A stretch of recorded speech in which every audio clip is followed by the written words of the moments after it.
Hi, guys. Welcome back to Sub 2 Shauna. This is The Way, episode number 45. Today, I have Arias Websterberry on the show. Arias is a CEO of Websterberry Marketing, a company that specializes in custom websites, branding, and digital marketing solutions. Welcome, Arias. So, Arias, tell us about what types of services you offer. Yeah, so my digital marketing agency, Websterberry Marketing, we're full service. So we help small to medium sized businesses with simple things like social media or what we call social authority. Our packages help you with the actual creation of content, publishing it regularly, all the way to getting you published on authority sites, like the MSNBCs and the Forbes and, all these various publications that we've built relationships with. And we also help you get listed and do guest appearances on great programs like this podcast. Oh, Yeah, so that's one thing we do: social media advertising. We build websites, we build apps. So we have a pretty sizable team, around 20 people on my team. And we, basically anything that you can think of marketing wise, we help you with.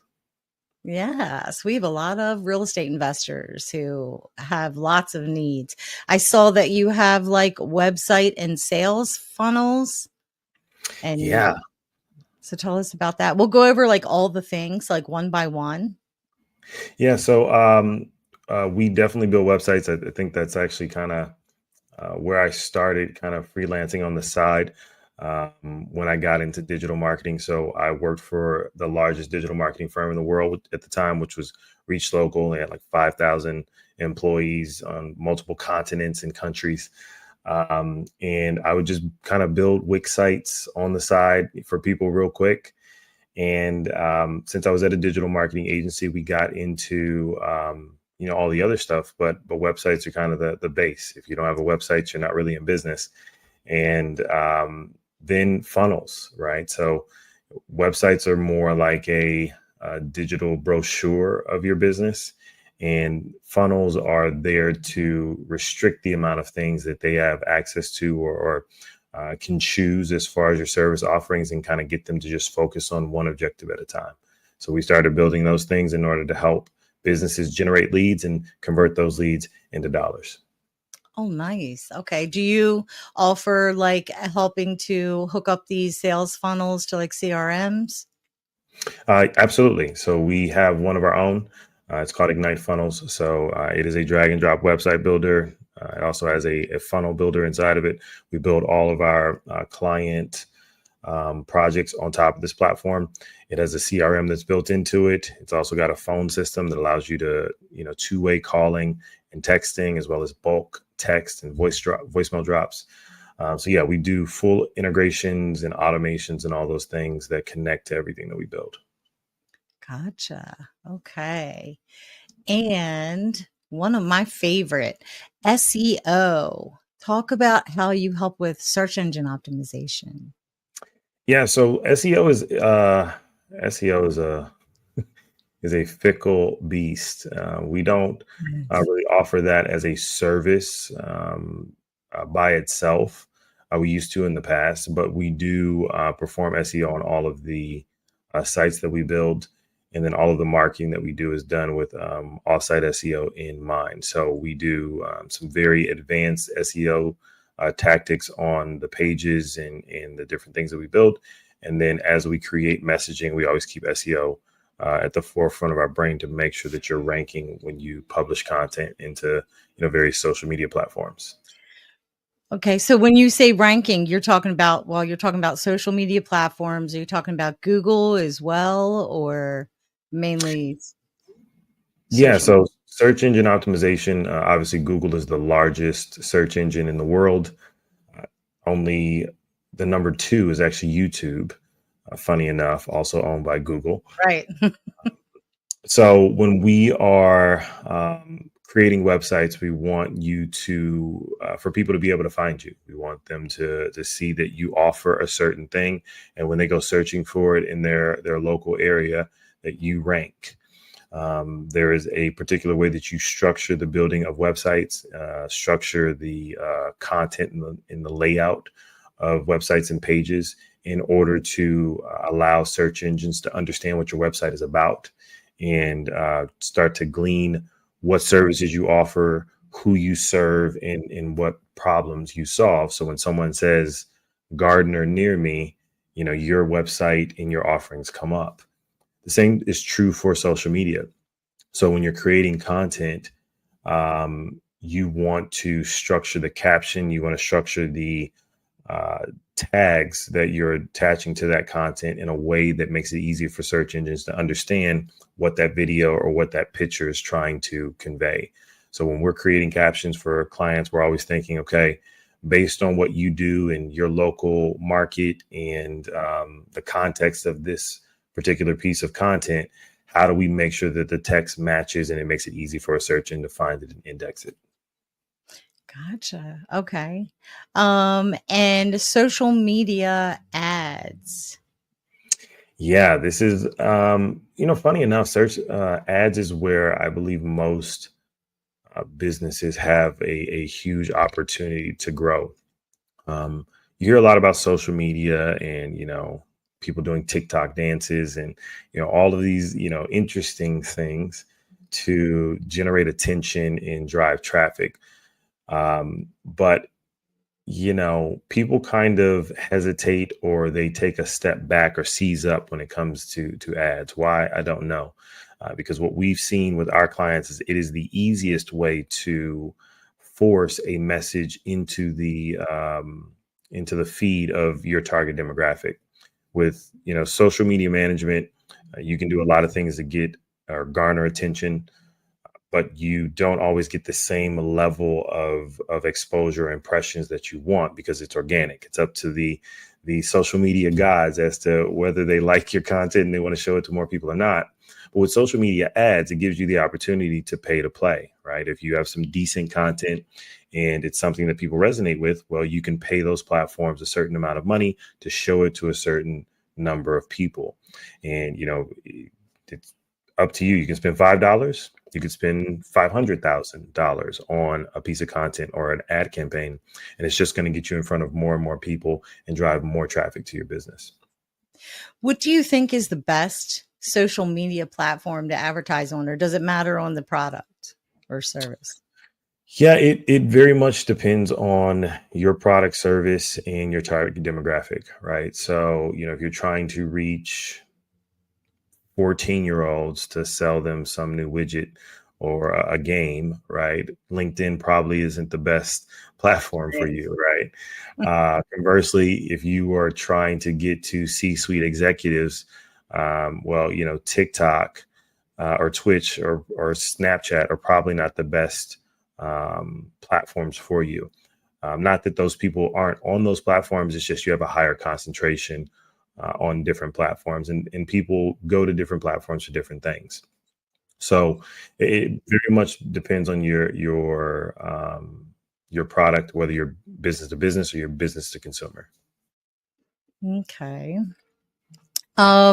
Creative graphic design. Tell us about that. Is that kind of more go towards the website?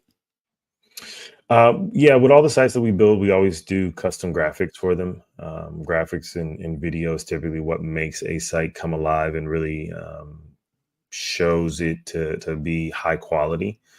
Well, at least to those that are viewing it. But we also do graphic design for a lot of our clients. So whether that's creating banners or logos or flyers, print materials that they're going to hand out at, say, a seminar, or maybe some things that they're going to have in their physical shop that customers can grab on the way. So we have a whole graphic design team that does those things.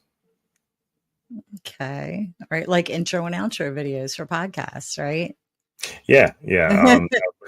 I would actually, so that's actually a combination. Our graphics team kind of works with our video editing team. So we have a really, really awesome video editing team.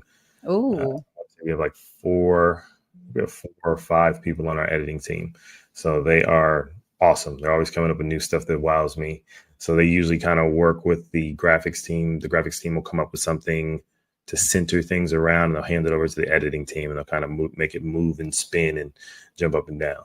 So, All right. Wow. I love it. So you have email and SMS marketing as well, right? yeah, it's one of those things that's absolutely critical to stay in, communication with people where they live, which is on their phones. Emails on phones, text is on phones, and oddly enough, we're moving away from voice to voice. Most people don't want to get on the phone with someone. They want to text real quick. They want to email, live chat in order to get information in the time that they want it and when they have time, instead of interrupting their day. So we put together very elaborate email and text message marketing systems and automations. Most of them are automations. So let's say you have a Black Friday deal, because Black Friday's coming up, and you got 400 people on a list, or 4,000.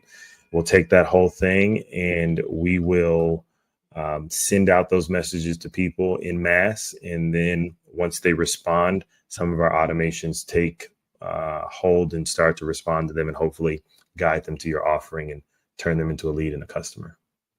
Nice. So that takes us right into lead generation. Yeah. So lead generation is a combination of things, from, social media management and on the organic side, kind of having one-to-one conversations, but also on the ad side, paying platforms in order to generate traffic, but more importantly, building a machine or apparatus to collect their contact information and kind of sort them in order of importance. So we do some magic on the back end, which we call lead scoring, which basically takes behavioral data and demographic data and says, hey, these are your most important leads. They opened 20 emails of 20, as opposed to the one person who hasn't opened any. You may want to, pay attention to the person that opens every single one of your emails. Or, when you build a site on our platform, we can actually see all the behavioral data. So we can see everyone who's clicked. We can see every single page that they've visited on your site. So they've clicked on every single page and they spent 20 minutes on each page, really absorbing, the details of your business. We can see all that and use it to say, hey, this person is obviously very interested because they're engaging with your brand.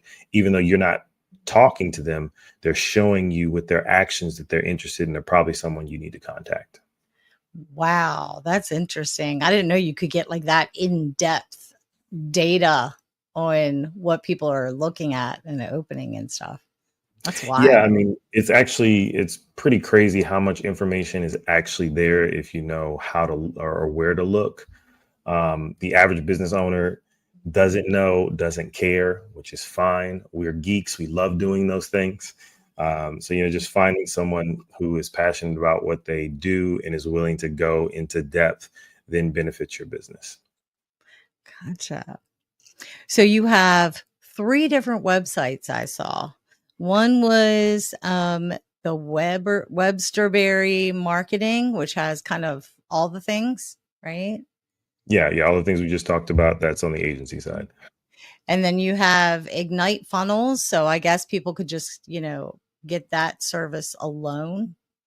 Yeah, Ignite Funnels is, like I said, the system that we build most things on.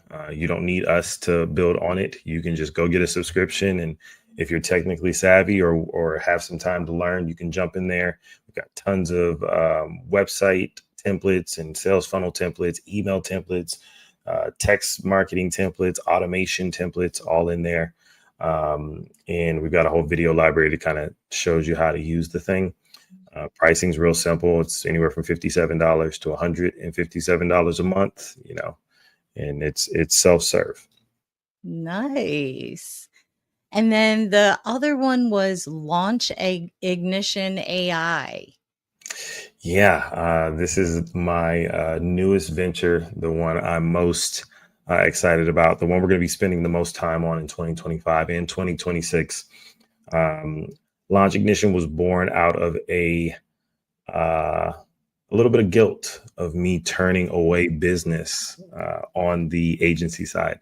So I want to say about 4 years ago, we ran into some problems with clients that were coming in with lower budgets. So they would come to us and they say, hey, do you have the ability to help us? We don't really have a whole lot of money. And I'd say, yeah, I know where you are. I started there with no money as well. So yeah, we'll put together some packages. We'll get you going. And on the ad side, we would turn on advertising, and I want to say probably close to 10 people would call us within a couple of weeks and say, hey, can you turn off the marketing? And we would say, why would you want us to turn off the marketing? We just talked last week. Is everything okay? Are you getting leads? Are you getting business? They say, yeah, we're getting actually too much business. Can't handle it. Right. I'm like, what do you mean too much business? There's no such thing. But what it was doing is it was illuminating the lack of organization, the lack of structure, all of the flaws in their system, in their processes. So we said, hey, because from a business standpoint, when I look at the numbers, the amount of money it takes us to get a client, it's not worth it for us to get a client and then they have to stop and start, right? We make more money long term that we're trying to get all of our clients on and keep them for years, not weeks. So I said, hey, if you can't meet these requirements, as far as income in your business and, a couple other qualitative things, then we didn't really want to go down that road. And I realized that was we were losing a lot of great businesses that just needed kind of a hand up. And about 2 years ago, I said, I'm going to take all the things that I've learned in building multiple businesses, the things that are consistent as far as structure, efficiency, and I'm going to turn that into a program. And it started as just kind of a coaching program and me taking some of the frameworks that I've learned over the years and coaching them through it. And then we build it into a light little software, right? And it's just like, here's a form, fill this out. It's going to spit out some information. And we just took a handful of folks, maybe 5, to start. And it kind of just took on a life of its own. In that first year in that business, I want to say we did about $50,000 to $56,000 in that business, kind of just a side hustle thing. I'm just coaching some people and using some basic frameworks. And then people just started referring people like crazy. So it's only been about 2.5 years. We've had about 115 people go through the program thus far, purely referrals. We do no marketing. And people have been getting great results. And obviously, because if they weren't, they wouldn't refer their friends, right? But yeah, we also decided to put AI into it. ChatGPT came, I want to say about 6 months into the process. And at first I was like, oh, this new thing, it's a fad, let's see if it sticks around. I was about 3 months into it. We said, okay, we've got to figure out how to get AI in. So we put it at the center, and it was able to cut the amount of time that it was taking people to complete the program in half. So anywhere from 6 to 12 months is what it was taking. And now we got it down to 90 days to 120 days. Wow. Yeah. That's phenomenal. I also saw in there something about a content canon book. What's that? Yeah, actually it's sitting right there in the background. Oh, it's an actual book. Okay. Yeah, it's a physical book. It's available in Barnes and Noble and Thrift Books and Google, I think Google Books and Amazon and all that different stuff. You want to grab it and show folks so they can see what the cover looks like? Yeah. Oh, the There you lighting. go. That was okay. Okay. Right, there you go. Yeah, there we go. That's good right there. Content canon. So it's how you create 1 month of social media posts in 1 day. Oh, wow. Yeah. And it's a small book. It's simple. I stripped off all the fluff. I want to say it's 110, 120 pages. Again, this came from just my lived experience, having multiple businesses, being very busy, dealing with everyone else's social media. Mine was usually the last one to get any attention. So I decided that I needed to figure out how to get my content out. And I just borrowed from what we were doing with clients. Most clients are busy. They don't like being in front of the camera. They don't like creating content. It's the last thing on their list, and they do it begrudgingly. So we set up what we call content days. So the goal is to get you to sit down. Everything's prepared as far as the setup. You've got exactly what you're going to say. You've got all your goals, and you just sit down, hit the mark, create an enormous amount of content, and then take that all and cut it down into smaller pieces so that you can push that out throughout the whole month. Yeah. We kind of learned that being a realtor too. They advise the same thing, like take the one day of the month and just spend the entire day just creating your content. So yeah, that's amazing. Yeah.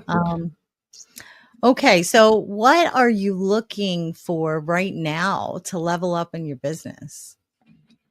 Just more people that are looking to level up their business. I have set a very ambitious goal. It's a 2-year goal. So by the end of 2026, we are looking to help. We call it our 100x impact. So we're looking to help 1,000 entrepreneurs generate 6 figures in 1 year, and we're also looking to help 100 entrepreneurs or business owners generate 7 figures in a year. That goal together is $200 million, or a fifth of $1 billion that we will have helped businesses generate. And that's what we call our 100x impact.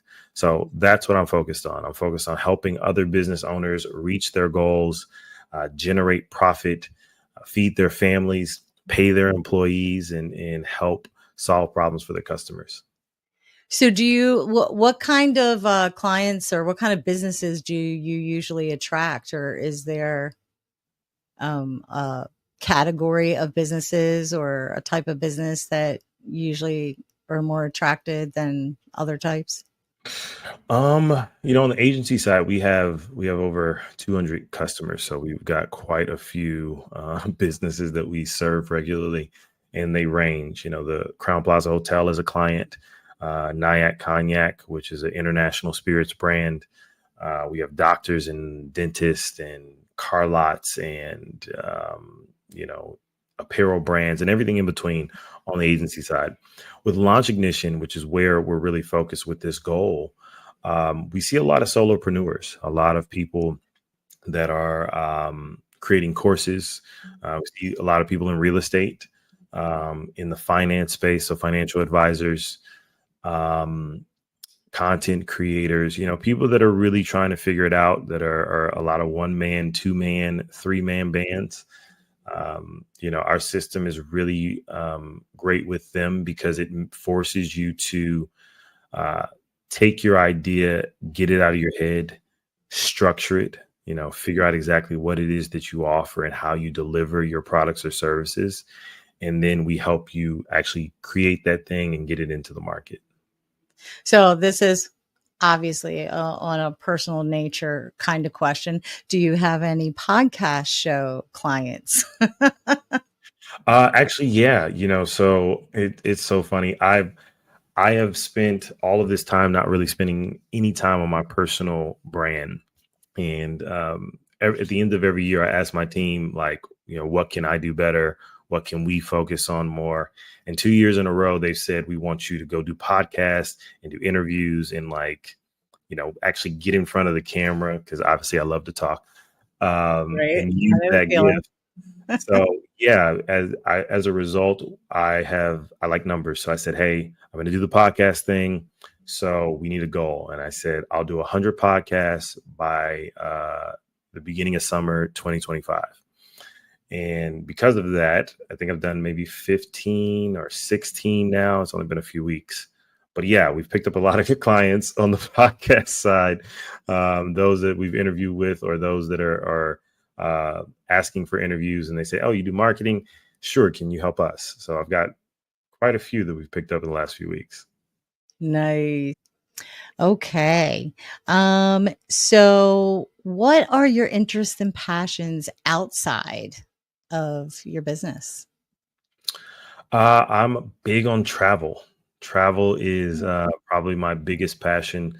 I work fairly hard. I'm usually doing, 80-hour weeks between all these businesses. So, Imagine.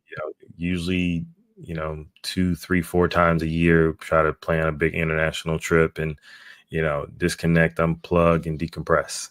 So What's yeah, your favorite place you visited so far? favorite place. That's a hard one. I've been to 28 countries at this point. Wow. Um, we just came back from Morocco. I really enjoyed Morocco. We were in Marrakesh. We also got to go to the Sahara Desert, which is in the south, and that was awesome. Just we actually drove from Marrakesh to a little town called Merzouga, which is right at the edge of the Sahara Desert where the dunes are. And the drive, I actually hate. I really hate um, car trips, like long road trips. Oh, really? Yeah, as much as I like to travel, I don't like road trips. Um, You however, get car sickness? no, no, I just would Oh, prefer to get there quickly. I like to not gotcha. just sit idly. You don't Uh, like to take scenic routes. no, no, I'm get there fast so we can experience the thing type of guy. Gotcha. Uh, but in doing this, it was a 9-hour drive from Marrakesh to Merzouga, and we truly got to drink in the entire city. I got to see Mhm. these extremely rugged and barren areas where it's just desert and rocks. And then, you'd go through the mountains and you'd hit a valley, and then there's just lush green, palm trees and fig trees. And, it was like, oh, wow. Okay. You think it's all desert, but it's not. And then getting to sample the culture and seeing people that aren't in the big cities that don't have some gimmick that they're peddling, just normal people living their lives in the middle of Morocco, um, was awesome. So yeah, I think Morocco at this point, maybe because it's fresh in my mind, is probably my favorite right now. Um, but yeah, yeah. Do you come back from those, like, with a new perspective on everything, or does it make you, kinda appreciate the work that you have to do even though you get so bogged down and feel so busy sometimes? Do these trips, like, really just help refresh you? Yeah, I always get perspective. Living in the States, we take for granted what an amazing country we live in. We've got a lot of Mhm. problems. We're by no way perfect. But we've got a lot of things right.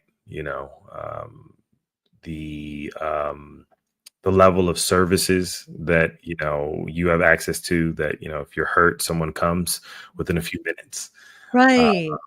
not dealing with um, lighting and power issues. Most of the world deals with power outages regularly. That's just a normal part of life. Another one thing that is constant in almost every country I go to is your ability to flush toilet paper. Is something that most people do not think about, but in almost every other country, that is not a thing. You do not put toilet paper in the toilet. You put it in a little wastebasket next to the toilet. Um, and that's because the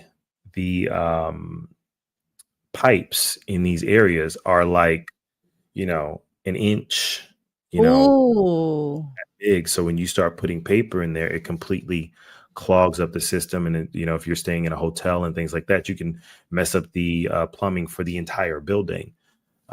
So having Why to, don't they upgrade that? I mean, these buildings are so old. A lot of these cities are 1,000 years old. They're Mhm. 2,000 years old. They've been there for a very long time, and trying to undo that, the piping that's That'd under a be a building.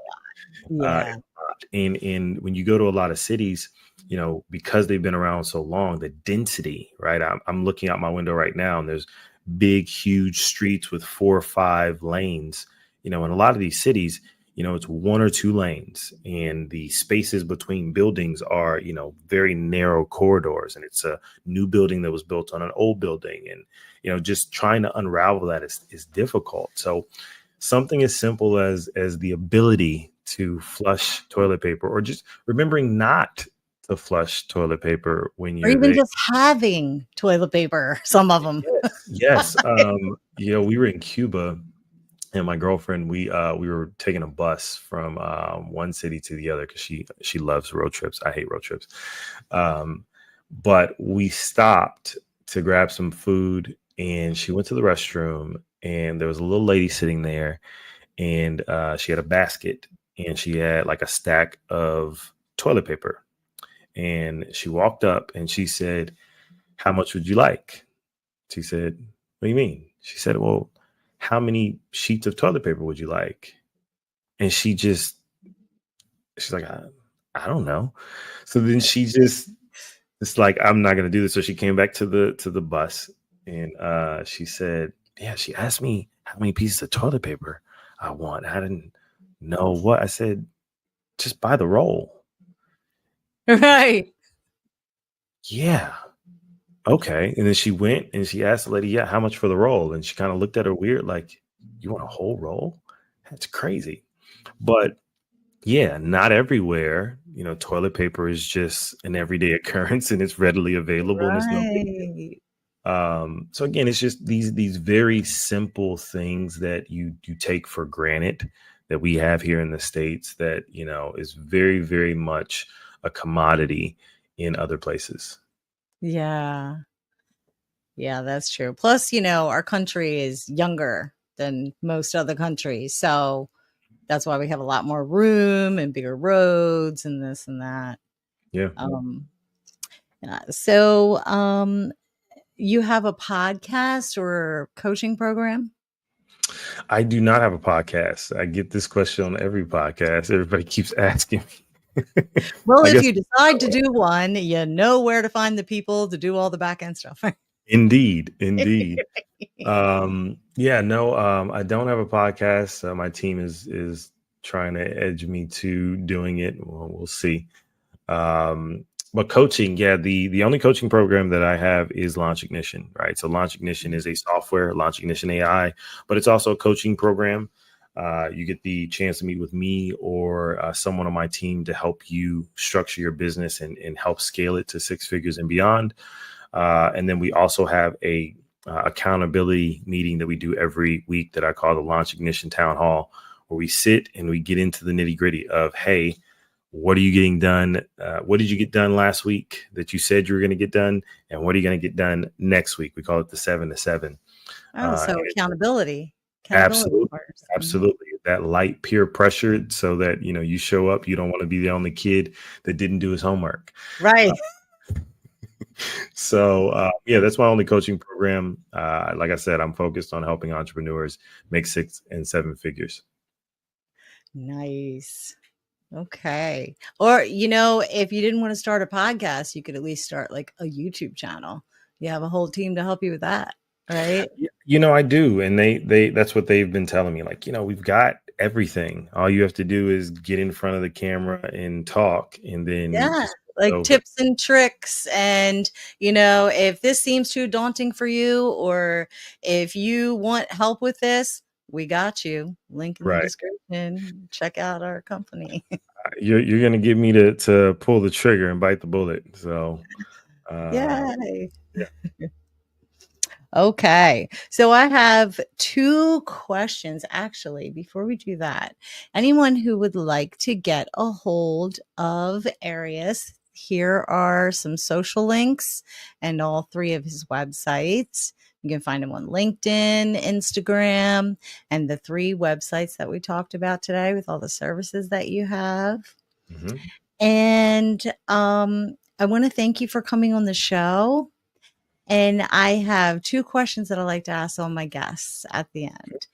And the first one is, what does success look like to you? That's a good one. I would say success. It's just being able to feed my family, being able to take some time off, and enjoying what I do. And go and seeing places like Morocco to give you a new perspective on things. Travel is definitely a piece of it. I have a goal to step foot in every country on the planet. So, yeah, Nice. before I die. So yeah, just being able to travel, being able to provide for my family, being able to do what I love and I'm passionate about and help people. Um, I think that's success to me. Maybe for some other people, it's not. Doing what you love and making a career of it, right? Right, right. Because that, Mhm. it's uncommon. There's a lot of people who hate what they do, that dread getting up and going to work every day.